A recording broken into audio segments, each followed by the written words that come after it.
नमस्कार बच्चों, बीसीए वाले के इस ट्यूटोरियल में आपका स्वागत है। आज हम लोग पढ़ने वाले हैं ज्योग्राफी का नेक्स्ट चैप्टर का दूसरा क्लास है। सेकंड चैप्टर का दूसरा क्लास है। चैप्टर का नाम क्या है कि भौतिक स्वरूप, संरचना एवं उच्चावच। कल इनके बारे में हम लोग बहुत कुछ जाने, प्लेटों के बारे में जाने।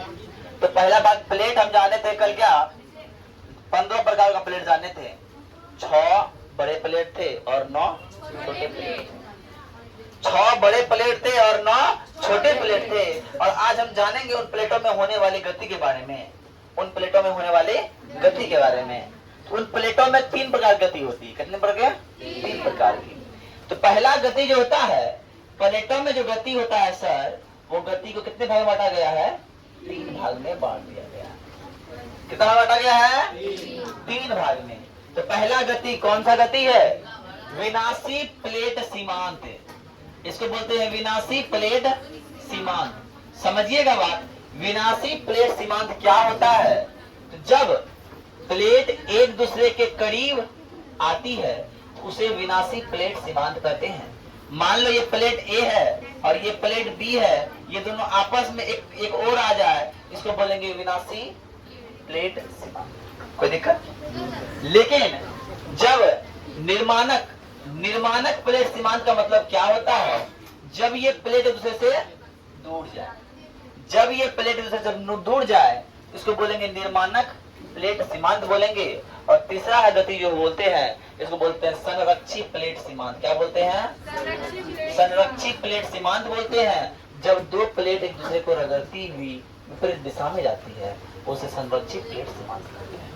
जब 2 प्लेट आपस में रगड़ती हुई एक दूसरे के विपरीत जाती है, रगड़ रहा प्लेट 2 प्लेट आया, रगड़ती हुई है ना, इसको क्या बोलते हैं?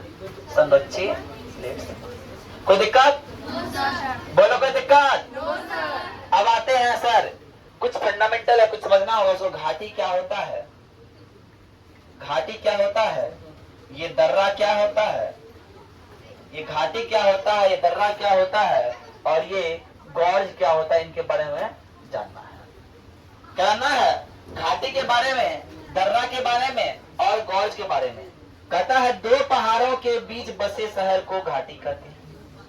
जब 2 पहाड़ हो उसके बीच कोई शहर बस जाए तो क्या बोलेंगे? घाटी कहेंगे। अब दर्रा क्या है सर? जब 2 पहाड़ों के बीच बने पतले रास्ते को दर्रा कहते हैं। अब ये एक पहाड़ है, बड़ा पहाड़, और ये भी एक बड़ा पहाड़ है और इसके बीच एक रास्ता है इधर से जाने उधर आने का। ये क्या है? दर्रा है। ये क्या है? दर्रा है। और सर जम्मू कश्मीर में स्थित है ना, ज्वालिला और बुर्जिल दर्रा है, 2 दर्रा है ना। अब आते हैं, अब गॉर्ज क्या कहते हैं? ध्यान समझिए, घाटी, गॉर्ज और दर्रा ये इंपॉर्टेंट चीज है। 2 पहाड़ों के बीच नदियों के कारण बनने वाले गहरे रास्ते को गॉर्ज कहते हैं। जब 2 पहाड़ों के बीच नदियों के कारण बहुत गहरा रास्ता हो जाए, रास्ता क्या हो जाए? बहुत गहरा हो जाए, इसको बोलते हैं गॉर्ज। गहरा मतलब क्या? 1000 मीटर अधिक गहरा होना चाहिए। गहरा करने का मतलब 1000 मीटर अधिक गहरा होना चाहिए, उसको हम लोग क्या बोलेंगे? गॉर्ज कहेंगे। क्या बोलेंगे? बात क्लियर? अब यहाँ से समझते हैं, हिमालय के क्षेत्रों में कई छोटी छोटी बर्फीली पहाड़ी पाई जाती है। हिमालय का जो छोटी है, जो हिमालय वाला क्षेत्र है, वहां पे छोटा बड़ा बहुत सारा पहाड़ है जो बर्फ का पहाड़ होता है। जो पहाड़ होता है बर्फ का। और इस बर्फ के पहाड़ को हम लोग बोलते हैं हिमानिया। क्या बोलते हैं? अरे क्या बोलते हैं? और कुछ हिमानिया जो है, जैसे गंगोत्री हिमानी है, यमुनोत्री है, सियाचिन है, बोल्टोरा है, इन सब के बारे में पढ़ाएंगे। जैसे मान लो गंगा नदी गंगोत्री से निकलती है। गंगा नदी की 2 नदियां हैं, एक देव प्रयाग में मिलती दोनों नदी, वहां से गंगा का निर्माण होता है। पहले भागीरथी और अलकनंदा। भागीरथी नदी निकलती है अलग जगह से, अलकनंदा निकलती है एक जगह से। जब भागीरथी अलकनंदा जाके एक जगह मिलती है देव प्रयाग में, वहां इसका नाम होता है गंगा। क्या होता है? गंगा। और गंगा में धीरे धीरे धीरे बहुत नदी समाहित हो जाता है और जाके अंत बंगाल की खाड़ी में गिर जाती है ना। वो बताएंगे। अब बोलता है भारत को 6 भौतिक विभाग में बांट दिया गया है। हम बताए थे भारत को बांटा गया है 6 भौतिक विभाग में। बात समझिएगा। पहला भाग है हिमालय का पर्वत श्रेणी। हिमालय का पर्वत श्रेणी, ध्यान से देखिए, भारत का मैप का जो ये वाला भाग है, ये वाला जो भाग है, ये हिमालय वाला भाग है। क्या भाग है? हिमालय। और उत्तर का विशाल मैदान की बात कर रहा है, ये वाला जो मैदान है, ये वाला जो मैदान है, ये उत्तर का विशाल मैदान है, नंबर 2। आई बात समझ में? अब दक्षिण का पठार की बात कर रहे हैं, इससे नीचे वाला जो क्षेत्र होगा पूरा, वो दक्षिण का पठार जैसा नंबर क्षेत्र है। चौथा नंबर तटीय क्षेत्र कौन होगा? समझिए, समुद्र के किनारे वाला क्षेत्र होगा, है ना क्षेत्र? अरे है कि नहीं?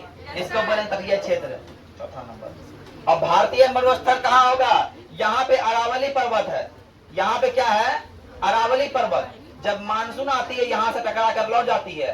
राजस्थान में बारिश नहीं होता, तो राजस्थान में बालू ही बालू रहता है, इसलिए उसको बोलते हैं भारतीय मरुस्थल। क्या बोलते हैं? भारतीय मरुस्थल। अब द्वीप समूह क्या होता है?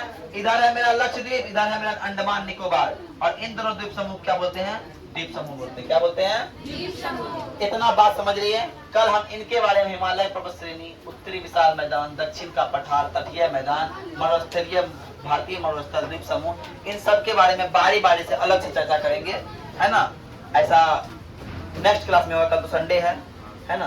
कल कोई क्लास लगाएंगे तो हम ग्रुप में जरूर नोटिफिकेशन डाल देंगे। कोई क्लास लगेगा तो, अगर मेरे पास टाइम बचा तो हम क्लास लगाएंगे तो नोटिफिकेशन डाल देंगे, अगर नहीं लगाएंगे तो नोटिफिकेशन नहीं डालेंगे, ठीक है? अगर क्लास होगी तो ग्रुप में मैसेज जाएगा, और कोई बच्चा कल फोन करके तंग नहीं करे, फिर क्लास खुला है, क्लास खुला है, क्लास खुला है, ये हम विनती करते दोनों से। मेरा भी जिंदगी है, ठीक है? अच्छा, तो आज के लिए इतना ही। जय हिंद, जय हिंद। हाँ, जाइए आप लोग। लड़की पहले जाएगा, और जो लड़का लड़की है वो पहले जाएगा।